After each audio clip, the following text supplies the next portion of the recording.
Being recorded. This meeting is being recorded. Welcome to the Red Wheelbarrow Poetry Collective. Today we are joined by Caroline Earleywine, who is a poet and educator who spent 10 years teaching high school English in Central Kansas. She's a Pushcart Prize and Best of the Net nominee and was a 2021 finalist for Nimrod's Pablo Neruda Prize for Poetry. She has her MFA from Queen's University in Charlotte, and her chapbook, Lesbian Fashion Struggles, was published in 2020 by Sibling Rivalry Press and is one of my favorites. She was a Jack McCarthy Book Prize winner, and her debut full-length collection, I Now Pronounce You, is going to be released tomorrow, the 25th of April. No, 26th of April, today's the 25th, by Right Bloody Publishing. She lives in Little Rock with her wife and 2 dogs. Take it away. Melissa, thank you so much for having me. And I just have to say that poem you read, I'm going to message you after and ask about that book because that was incredible. I'm really excited to be here. I'm probably going to dive right in because I'm awkward, talking in between poems. So I'm just going to, get it going. So this is the book that's out tomorrow. It's called I Now Pronounce You. It deals a lot, you're going to see, with my parents' marriage and divorce and my marriage and some other stuff. So I'm just going to dive right in. I'm going to start with the first poem in the book, and it is called How She Loved Us. Cats had short lifespans in our house, not soft deaths, but loud accidents splayed across our driveway.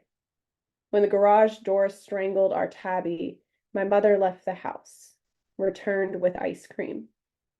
When she ran over our calico cat, we both saw, but she kept driving, turned up the radio. The surviving cats left dead birds on our front porch. Mom said they were gifts, meant they loved us. She was the kind of woman who saved cigarettes for after we went to bed, kept wine in her closet. When Dad moved to the upstairs bedroom, I asked why. It's because he snores, she said.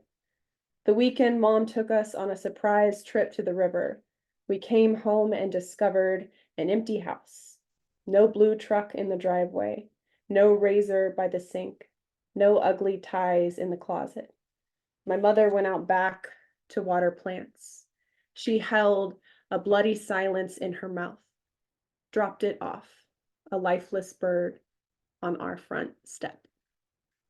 So the opening poem kind of sets up this metaphorical silence that is definitely seen throughout the book. The next poem is Our Favorite Game.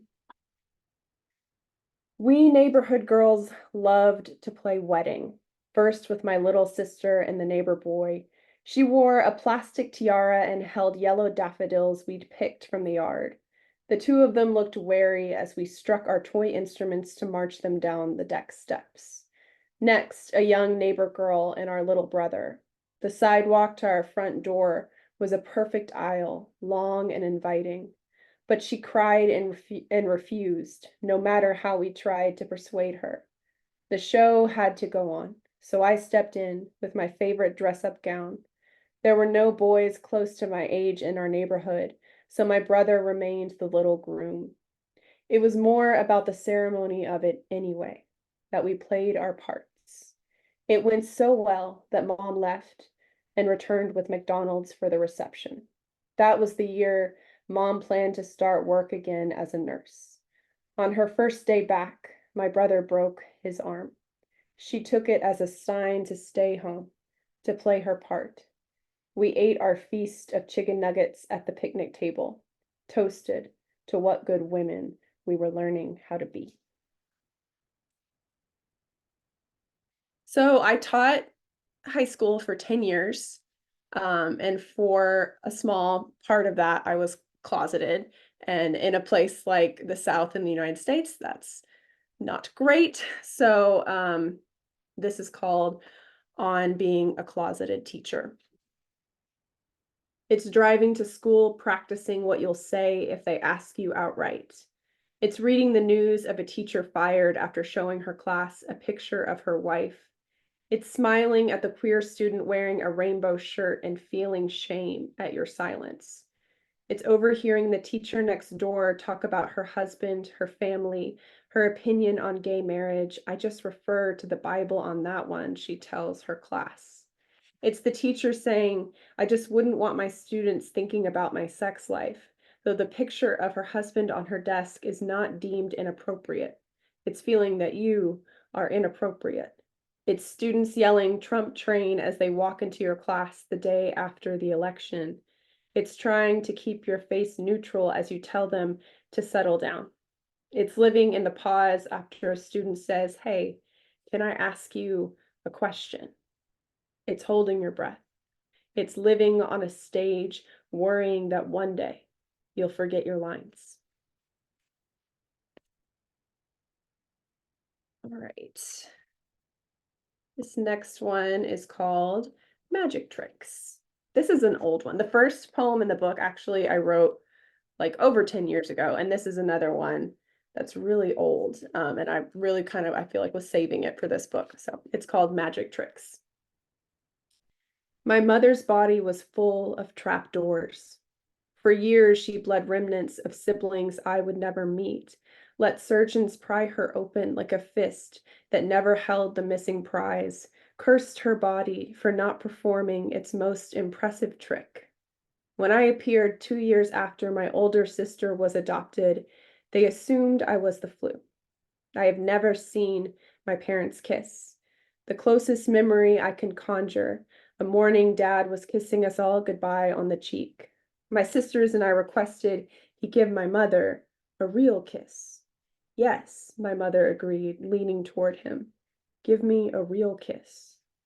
There was a frozen moment while he hesitated. In the audience, we held our breath.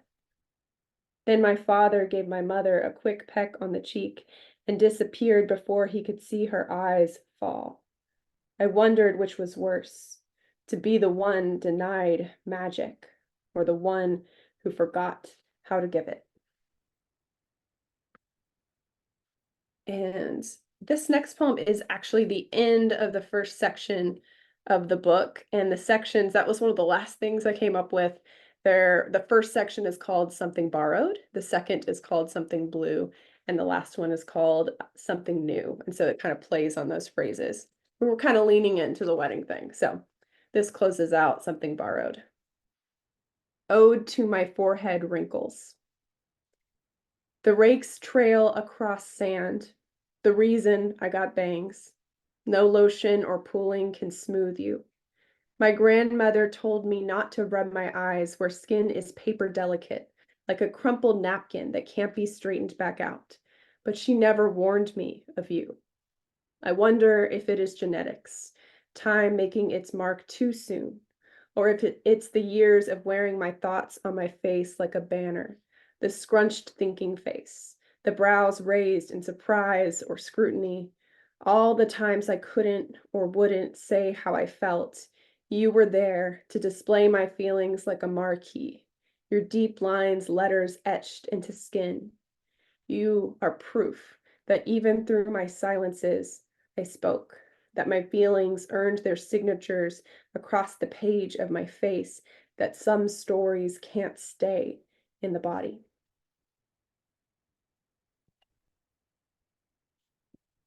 All right, so the year that I was engaged was a really happy year, and it was a really sad year because my family experienced a lot of loss. So I kind of played with some of that nuance in the book. And this is one of the examples of that, and it is called Dearly Beloved, which almost was the title of the book. Fun fact. Dearly Beloved, as our family walks down the church aisle, everyone stands as if we are brides. The preacher says pretty words, speaks of my aunt in the past tense. No one objects. My father wilts beside me. No one takes a picture as we leave. At the reception, there's no dancing. There are flowers, but no one throws a bouquet. We don't want to know who's next. That takes me to, I have some form poems in the book, and this is one of them. I always am afraid I'm gonna say it wrong. Guzzle. I'm pretty sure that's how you say it. I hope. Guzzle. So this is called Broken Guzzle, because it kind of breaks the rule a little bit, and it's after a poet friend of mine, Suzanne Langlois. Maybe needles or slivers of light kissing your body. Maybe x-rays or portraits of outer space. The body, a galaxy. Maybe the tumor is a Mona Lisa moon. Maybe it's beautiful. Maybe cancer is a body trying to live forever. Cells in frantic creation, a big bang. Maybe my aunt is somebody not cremated, but confettied. My uncle, the guest who shows up 6 months late after everybody has gone home.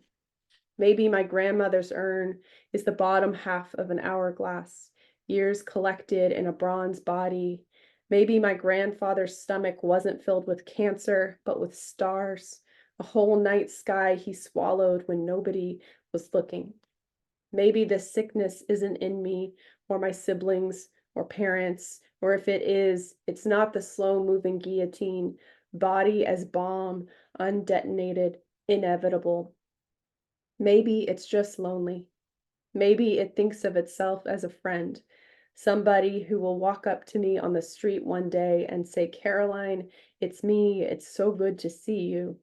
Maybe bodies are stars in a constellation, dead long before the light reaches us. Maybe we look up and see them, dots we connect, pieces of the same broken body. All right. Okay, so I think now we are in section 2 of the book. I've kind of skipped around a little bit, but this is from the Something Blue section. And this is revising the love poem. I start with a tender moment, dancing in the kitchen after the funeral, the smell of her hair, the way she held me. Compare the blue of her eyes, not to the sky or the ocean, but to hydrangeas, the centerpieces at our wedding, or that Joni Mitchell album we both love. Cross out the fight on our honeymoon, the stony silence as we drove the rental car to the resort. No one wants to see that. Of course, I put the poem in couplets. Break on words like want or mine or hold, highlight the social justice of it all, the Love Wins poster framed on our living room wall, the rally where men tried to punch her, my hand pulling her away. I paint us as star-crossed, our struggle romantic. Write about sex, but veil it in metaphor. My hands voyagers, the freckles on her back, the night sky. Condense the months we've gone without touching into a single line. And then a forest grew between us. I was not taught to write an ending beyond happily ever after, but I pick up my pen, ready for whatever happens next. So, there are a few poems in this that are in response to a therapist or in a conversation with a therapist. I'm a big believer in therapy. I think it's a great tool to learn skills that you have no other way of knowing sometime. So this one is if you've been in a long-term relationship, or you know the fights you have sometimes are ridiculous, and this is kind of about that, and it's a lead-in title, so I'm just going to read it all. You tell our therapist we got into a fight because I wanted to pop your zit and you wouldn't let me. And you told her, even though I specifically asked you not to. And isn't it so typical? My shame at all the gross ways I tried to squeeze out the truth, the tension, how I'm forever trying to open you up. And will I ever get used to all of this need on display? Parts of me that explode out and streak down my face. Our therapist says the silly fights are never about what they seem, that the problem is underneath, that we must bring it to the surface. But what happens when what's inside makes a mess on our mirror, one we can't clean up? What happens when we have to stare at it every day, these parts of us we can never put back inside? Sorry if you're squeamish and zit poems gross you out. So the next poem I have, I call them partner poems, and they have the same title. And I think there's a lot of them. I think it's like 13. I should have counted, but this is the one of the title poems, and there's actually 3 poems in the collection called I Now Pronounce You. I don't think I'm going to intro this. I think I'm just going to let it be and see.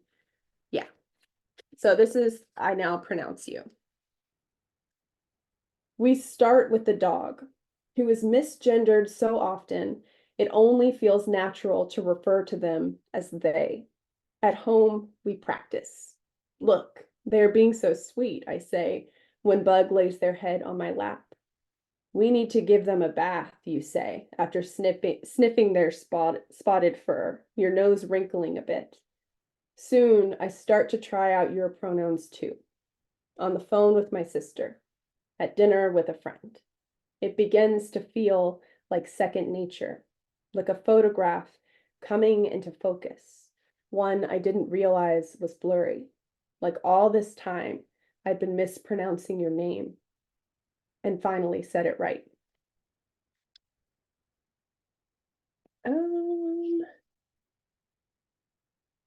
Okay. So if that didn't make sense, one of the big changes that my marriage went through is my wife came out as non-binary, and a lot of this kind of has to do with us maneuvering that big change. Yeah, and we did, and that is a true story. One of our dogs, we use they, them pronouns with, and it was a great way to practice using that. So if you're having somebody in your life who uses those pronouns, I recommend, yeah, talking about your dog or something like that. It's a good way to practice. Okay. Switching gears, still with, oh, I feel kind of bad. I have a lot of kind of gruesome cat poems. I apologize. I didn't mean to read both of these, but it's another gruesome cat poem. Here we go. When Our Cat Had Kittens, and it starts with a quote from Ada Limon. What if instead of carrying a child, I am supposed to carry grief? When our cat had kittens, they all started dying. Feline leukemia, the vet later said. We buried the first in a sock, an ankle one that felt impossibly small. When only one cat remained, my older sister lit candles, draped the small kitten in her crystal necklace, held on as tightly as she could before the inevitable loss. How fragile they each were, these closed-eyed visitors, deaths like candles on a birthday cake blown out one by one before anyone could make a wish. What I remember best but tried to forget is the way their mother kept returning to that cabinet in the garage where she'd given birth, as if she was looking for her babies, as if she hoped they would be there waiting. So that's why, one of the reasons why we are dog people now, and too many traumatic cat things happened as a kid. All right, with this poem, I'll just say that one of my favorite moments in writing is when it's discovery and you don't know what you're writing until you're in it. And this was one of the biggest moments of that in writing this book. Halfway through it, you'll see what the turn is. And yeah, this was a big discovery moment for me. That was an important process for me. It's called Scientists Say the Titanic Will Disappear in 20 Years.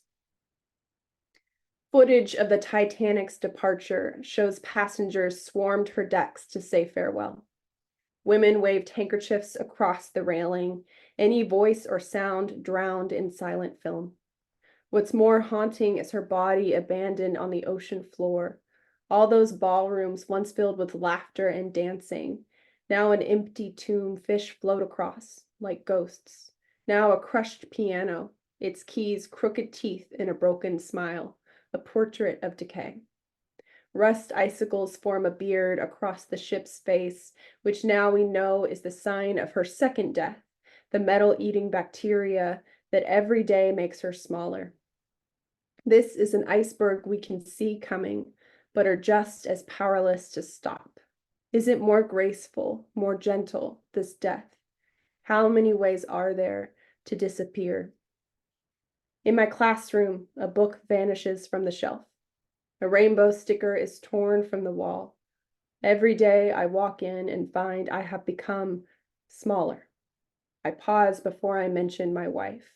I pretend the news doesn't exist. I wear a Black Lives Matter pin on my lanyard, but never say the words out loud. I am impartial to the point of invisibility. It is more than empty ballrooms, than the way my body is becoming see-through, how my rust beard drags the floor, more than the iceberg we see coming that is already here. It's not even that it may be too late to pull myself to the surface and have any part of me left. It's that I don't think I'll like what remains. So if you're not aware, in the United States, we have a lot of attacks on any kind of diversity in the classroom. It's a lot of anti-LGBT legislation. Where I live, they attacked like AP African American literature. They tried to take that out. So it's a very not fun time to be a teacher, especially if you are of one of those populations. Okay, I told y'all about the partner poems. I really loved how organic that process was. I didn't come into this planning to have so many partner poems, but it became a really cool way. I think this book to me is a lot about challenging binary thinking in a lot of ways. Like it's not just one thing, you know, there's nuance. And at first I was thinking of them as counter poems, but I was like, no, they don't cancel each other out. It's room for all of it, all the truths. So this is the partner poem for the opening poem, How She Loved Us. So it has the same title. How She Loved Us. My mother was not fooled by thermometers held closely to a lamp's bulb, was unimpressed when the school nurse would call about our low-grade fevers. But one morning when I was overcome with a sadness I do not remember the root of, she broke her rule. I sat across from her at the kitchen counter as she called the school, told them I wasn't feeling well and had a rash, at which point she smiled at me conspiratorially, proud of her half-truth, since my face was covered with red blotches from the intensity of my tears. I don't know that I've ever felt so held, which is maybe why the memory shines brightly in my mind. My mother showing me every feeling deserves to take space, that there is room for all of this beauty and blunder. There is room for all of me. All right, let's do a love poem. Yeah, another long title. I really was into those with this collection. Okay. I read that to love someone long-term is to attend 1,000 funerals of the people they used to be.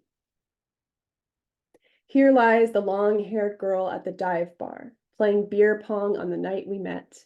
The one who crawled into bed with me when I was sick, blamed food poisoning instead of me as she knelt by the toilet the next day. Here lies our rose-colored glasses, our fear of honesty. Here lies the time she taught me to cook, my inexperience endearing, her guidance welcomed, the sliced sweet potatoes in the pan, the way they looked like carrots but weren't. Here lies the night she pressed me against my car and kissed me, and a man walked by and leered at us, but she shielded me with her body, and I'd never felt more safe. Here lies the woman they were. The night they shaved their head and then helped me shave part of mine. Our bodies covered with tiny hairs, parts of us we shed like snake skin. Their new pronouns, new label. Here lies my fear that our love couldn't survive such a change. Here lies the day they ran through a field at my mother's, and it took them 20 damn times to fly the kite.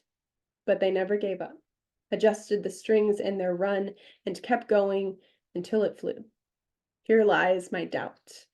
Here lies the first love poem, a seed that keeps sprouting into something new. Here lies every choice that led us here, all the selves we were and the ones that have yet to bloom. Right. I don't know how other people mark up when you have a reading. Melissa, I don't know how you do it, but it's kind of a mess over here. So this is my first time doing it with like a full-length book too. So bear with me if I'm like, I don't know what number. Okay. This next poem is after, oh, a bird just tried to fly in the window. That's cool. Anyways, this next poem is after a Marie Howe poem of the same title. If you haven't read What the Living Do, read What the Living Do. That book is amazing. This is called Practicing. I want to write a love poem for the couple who sat outside the vet's office with their dog on a picnic blanket. On the one scrap of grass, a song for the dog's slow saunter that would be his last as the tech came to lead him away, his fur gray, his tail down, and how the couple watched him leave and immediately wept. They held each other for several minutes in front of a row of cars, all witnesses to their grief, I among them, thinking of my own dog inside getting his shots. And it felt private and personal, but still I watched and it was practicing. And I thought of the year in junior high my English teacher's son died in a car crash. The first time I saw her after the incident was buffet night at the pizza place. Her usual vibrant curls were lifeless, straight, framing her face. She held her plate against her chest as she approached the buffet, as if there was nothing there she wanted. Her eyes scanned the room and landed on mine, and I ran back to my table, empty plate in hand, willing to go hungry. At the vet, I kept watching the couple. I kept practicing until they wiped their eyes, got into their empty car. I want to write a song for the quiet as they drove away.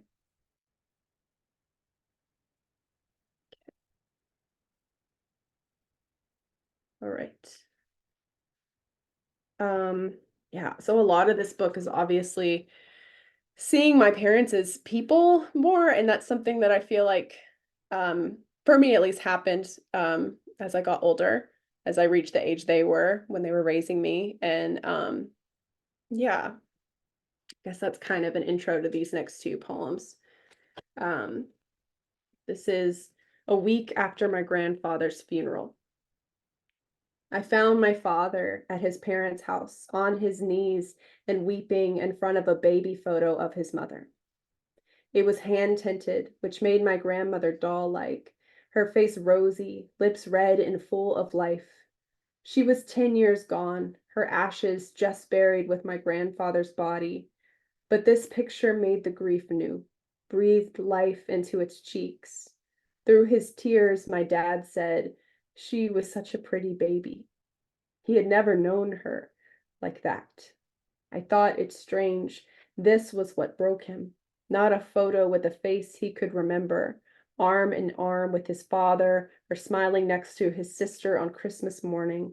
Instead, it was her at the beginning, still a stranger, still with her life ahead, yet to meet her son, who would one day mourn her here, parentless, and kneeling at the altar of her life after it ended, before it began. And this is another fact poem.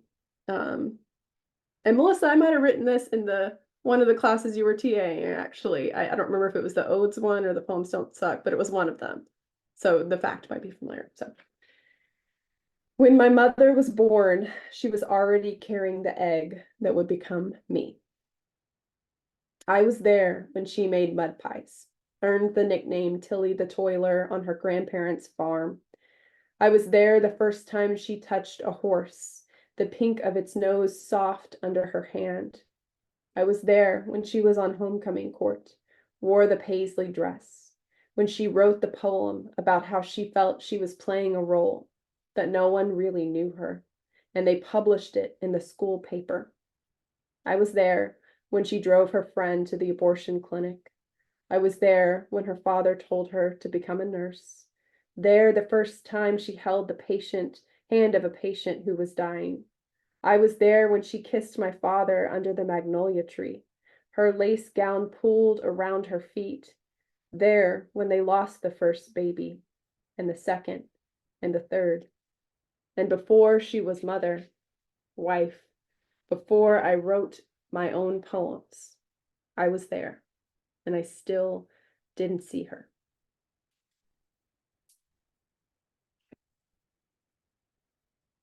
All right, I think I'm on 18. Okay, all right, yeah, that's where we are. Okay, so I read the Titanic poem about teaching, and I left teaching, and it was a very difficult decision, and I had a lot of grief surrounding it. And I was able to it felt like a marriage. It really did. I feel like teaching is such a big part of your identity.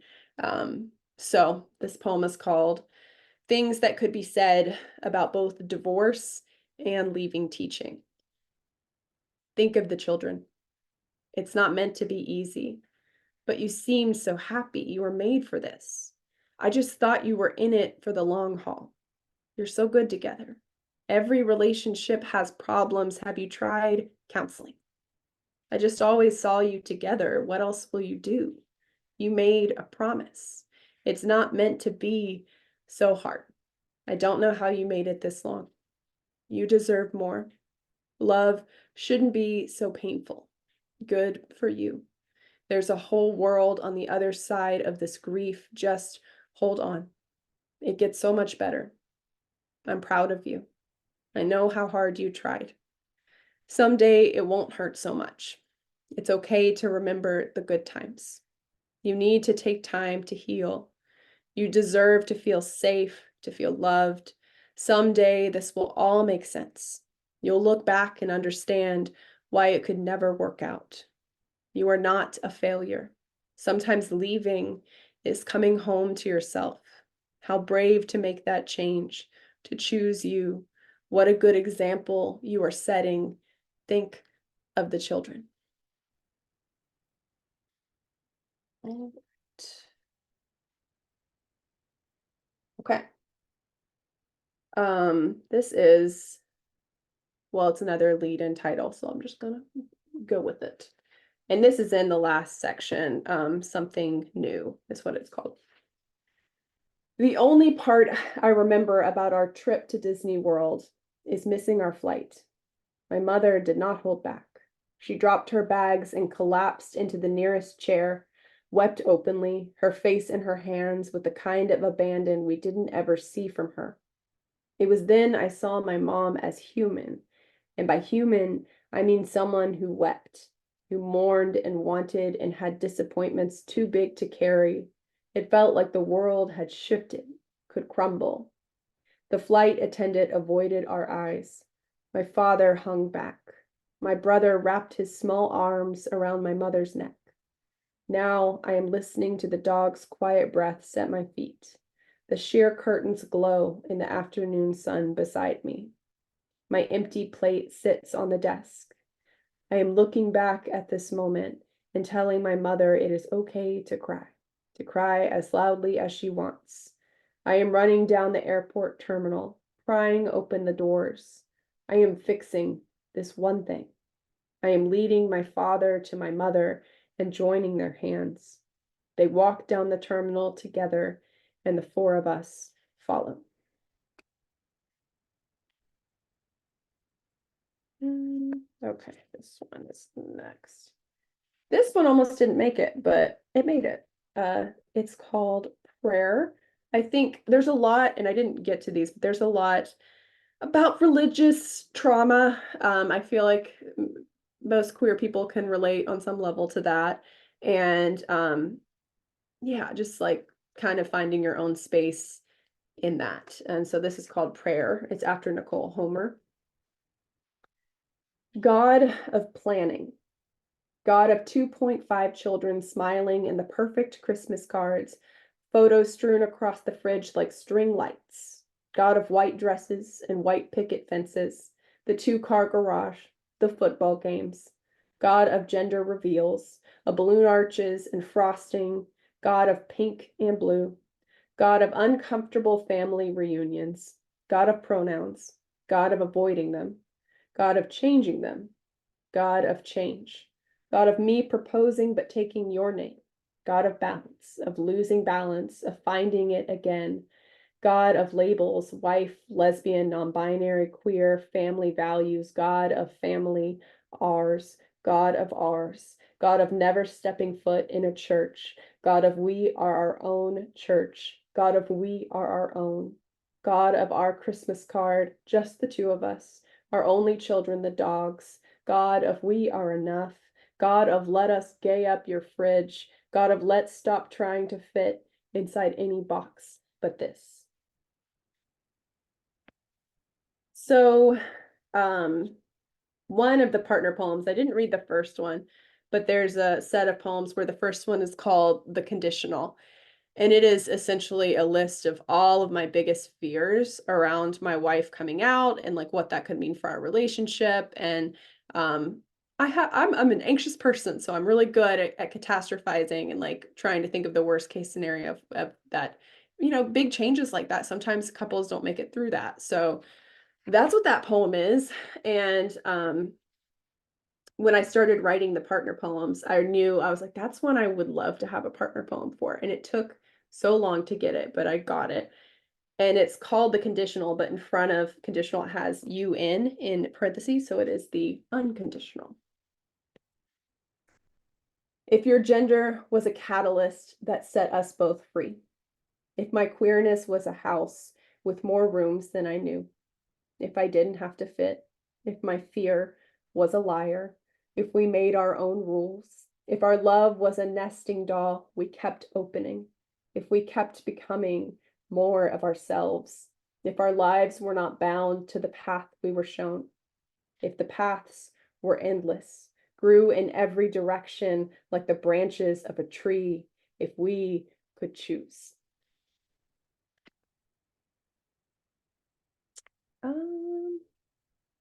Let's see here. I'm gonna read a couple more, 3 more, something like that. Okay, I think I have it. This is one that I originally was going to end the book with because it ends with a bird, and the book, I don't know if you remember, but it started with the metaphorical dead bird, and I was like, oh, and this one has a bird, and it's a different ending, and it would be such a good ending. It's not quite the last poem, but it's toward the end, so I still feel like has a little bit of that symmetry. Okay, so it's another long title. When you decided the peach tree that produced no fruit and took up the sunniest spot of the yard had to go. You sawed at the trunk for more than an hour. 3 times you thought you'd managed it, stood yelling at timber that got less enthusiastic each time. Finally, the tree crackled under your weight, groaned as it fell. That's when you saw the baby bird tucked inside the trunk. We mourned what we had not known was being destroyed.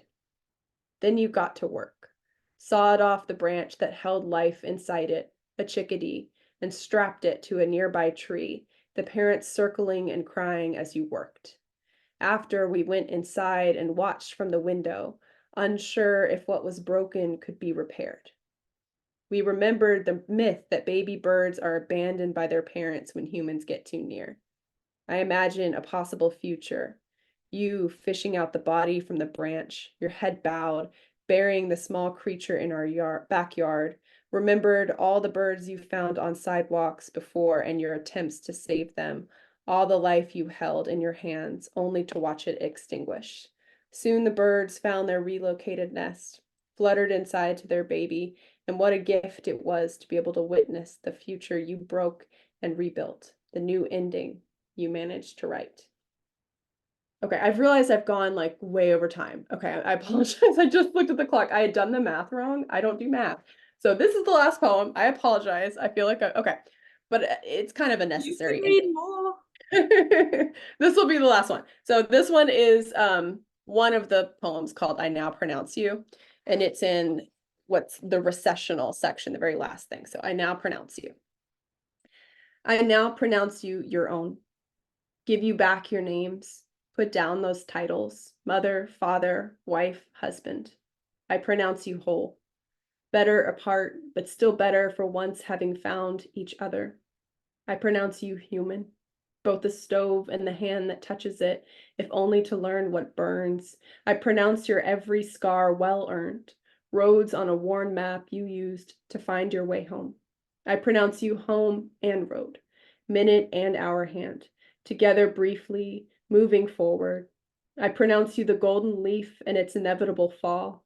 I pronounce you deserving of space to change, the hydrangea moved from its pot into earth, roots stretched out like an unclenched fist.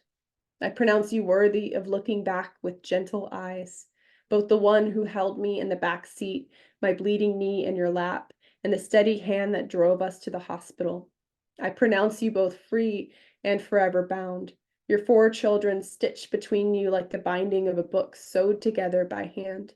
I pronounce you the pages and the cover that encases them, both the story I know and the one you wrote without me.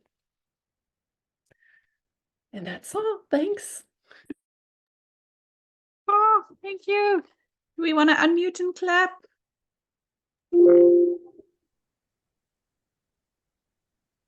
So good. So good. I don't know about everyone else, but I didn't want it to end, and every poem was my favorite poem. Thank you so much for sharing. That was so good. I'm so excited for this book. There were tears, there was laughter. It was just perfect. Does anybody have any questions for Caroline? You can raise a hand. You can type it in the chat if you're shy. You can just unmute yourself. I guess I'll start us off while people think. Okay, I've got a few things to say. The one was the mother poem, that fact. I think it was an After the Ode, and I feel like it was a free write or something we did, because I also have a poem from that prompt in my book. I don't know if you remember it. So I loved your one. And then what I really love in your poems, and for me, the poem that really highlights it is the things you could say about divorce that you can also say about leaving teaching. The way it travels and it starts like kind of negative, and then it becomes like, it's got this tone of forgiveness towards the end, and the way that shifts in how you kind of, it almost feels like you as the writer are traveling in that process of going through the things you could say. But there's other poems that you have that also do that shift from one emotion to another, or from one place to another. And yeah, so I think that travel that happens in your writing is so prominent, and you do it so well. And I'm curious if you want to speak a bit about that and yeah, how it comes about for you. Thank you. Yeah, so that is a huge piece of this book, and thank you for, I do remember your poem that also has that. Yeah. And I think I noticed I was doing it within like single poems, and then it just I started thinking, like with the teaching one, that one just was in one single poem where it starts with one line, ends with the same line, but the context changes. And a lot of the partner poems have that same thing going on, where like the poems end with the same line, but it means something completely different. I realized I was doing it in singular poems, and then I was like, well, what would that look like if I just like took this kind of as a prompt of like, okay, and how else can I look at a poem with that title, and how else can I look at that situation that I'm writing about? Because like I said, I think like I was thinking so much about like duality and challenging binary thinking in so many ways. Obviously, like we can hold that like there were things in my childhood that my parents did that really hurt me, and there were things that they did that really like that I love, that where they were really showing love. They did their best, and like I didn't get what I needed, and all of that can exist at the same time. And then like my wife, like being non-binary and living outside of those lines of gender is another thing. Like I think like I was just thinking about it in so many layers of like both. Like I can look at my time teaching as that was really hard, and I'm sad about like some of the things that happened, and I'm also really glad I did it, and like I have a lot of great memories and I don't regret it. Just kind of like I think that was a process for me to like live with more nuance in my life, and it did help me. Like I feel like I healed a lot for myself writing this book, and which that was a big part of why I wrote it. I think is I had some things that had not been healed, and I think a lot of writing this book healed it for me, and I think that nuance is a big part of it. That's amazing. That's exactly what we want writing to do. Okay, then I have a question from Ed. Hi, Ed. Hey, Melissa. Hi. Caroline, I loved your reading. If I had a question, it would have been about the partner poems and how you sort of arrived at that, but you did answer that already, I think, to some extent. I really loved the layering and the deepening that sort of came as a result of hearing those and having, heard the initial poem. Sorry, I'm getting a bit tongue twisted, but I think you know what I'm trying to say. And I felt like the poems were, you mentioned silence at the beginning, silences, and a lot of the collection, it sort of explores those silences. And for me, the poems feel like breathing spaces. It is amazing the spaces into which I was led. I just really, wow. Thank you so much. It's a privilege. Thank you so much for saying that. I really appreciate that. And yes, I appreciate what you said about the silence, because that's a really big piece of the book for me too. Yeah. Because those silences are also perpetuated elsewhere, the wedding poem. So yeah. Where do we get the book? I can drop some links in the chat. Let me see. There's the publisher where you can get it. And then I need to figure out, I'm going to go ahead and drop it from my website too, but I need to figure out, I've not figured out like international shipping with it, and I need to figure that out. So, but I'm going to look into that. Thank you. Yeah. All right, and then I've got another hand up from Jacques. Hi, Jacques. Let's just unmute yourself there. I'm wondering when I wasn't muted. Anyway, I absolutely loved your reading. And I can see that I'm not going to be able to even articulate my question, maybe, but what I felt was that there was this mirroring happening, that there's courageous writing and courageous loving, and how those two kind of feed off each other. And sometimes the courageousness of the loving is accidental. It's being born at a particular place and time, but sometimes it's deliberate. And I'm struck by, I feel the grief and the pain in the poems, but there's that they are so full of the desire for more life and more love. I just found them incredibly moving.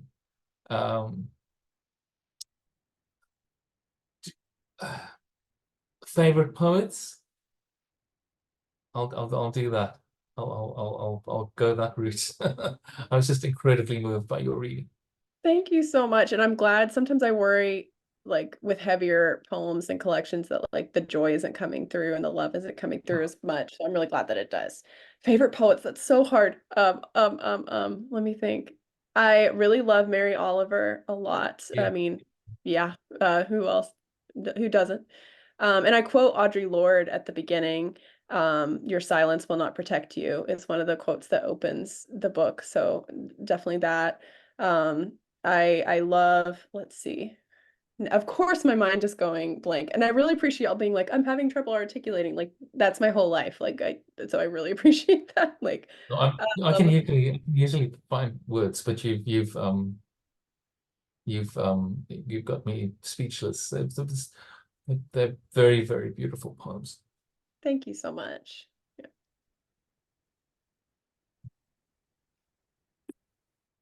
Jock, I loved seeing your reactions during the reading as well. I could see how moved you were. Pepper, so nice to see you here. Hi. Hi, Melissa, and hi, Caroline. Big fan, obviously, super pumped for your book. Also, as a lesbian from the Southern United States, a lot of your work really speaks to me. Really digging that. Something that I have difficulty with in my own writing is writing about vulnerable parts of other people, if that makes sense, like about, your wife or your parents. I'm wondering how you navigate that specifically with your wife as you're actively writing about that while still being married. That's my biggest anxiety always about, so I really relate to that, like, for sure, is that I don't want to hurt somebody, writing something. And I want to kind of back to that nuance of like, I want to honor my own truth and my own story. And it does intersect with others. I'm really lucky that my wife is so understanding and cool about it. They're always the first reader of something I read, write about them in particular. And I think an approach that I'm starting to have is kind of like not collaborative, but a little bit like, because like there was one poem, I don't think I read it, but one where they were like, is that what you think? Like, that sounds like we're about to divorce. And I was like, oh no, that's not what I meant. And I explained it, and we kind of figured out a way for me to say it where it didn't sound like that. I think that I'm lucky that they're okay with like me like just saying the things. And yeah, and with my parents, I also brought them into this process a little earlier because I was real worried about that. I'll tell you that. That was maybe more because my wife's always been very understanding. My parents have not always been understanding. And I can understand, like, I don't know how I would feel if I had a child writing about every unflattering moment it feels like from my like that would be hard. I wouldn't enjoy that. So I understand that.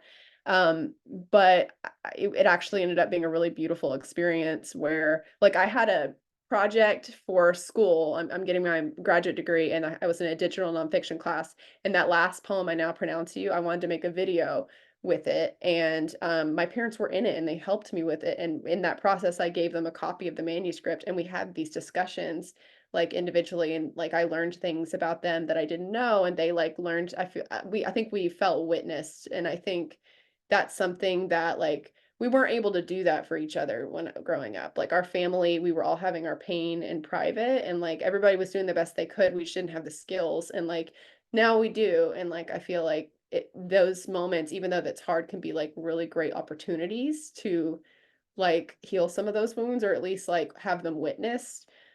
So yeah, I think just like open if it's somebody like my wife or my parents or somebody who I want, like I'm gonna have a lot of conversations with them about it, and kind of like hold that line of like I don't want to like have anything out there that's going to make you super uncomfortable, and I want to tell my story. So where do we meet in the middle, or how do we get this where we're both feeling okay about it? So, but yeah, that was a big one for this book for sure.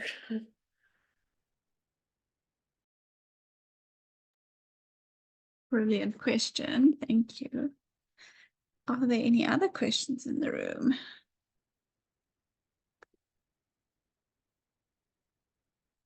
When did you know that this was a collection? Did you like have these themes in mind that you knew you wanted to write around, or did it come organically? Well, I think like, some of the poems I've been writing about this topic for a long time when it comes to like, especially like my parents' marriage, but how I've written about it has changed so much. And I think like these poems were around when I was like working on lesbian fashion struggles, and I like kind of had to pause it. Like I was like, that's not really what I'm feeling drawn to right now. I think I hadn't like processed it enough. And like, I don't know. When I think when I wrote the last poem, I Now Pronounce You, I think that was pretty early on in the process. And I kind of worked a little backwards. I kind of was like, okay, I know this is where we're going to land. I already have some of the early poems of where we start. And then I'm just going to like kind of piece it together. And like things were going on with my marriage. And it was just like, kind of interwoven a little bit. So it kind of worked out that way. Awesome. Thank you for sharing so much. Anybody else who wants to ask something before we close off this part of the session? Is there anything you want to add, Caroline? You've already put your links in the chat. People can find you on your website. Just thank you so much. This was so nice, and I loved this is my first time talking about the book, so I appreciate the opportunity. I appreciate being invited, and I'm excited to hear other people's poems. Perfect. I think that's a super spot to end.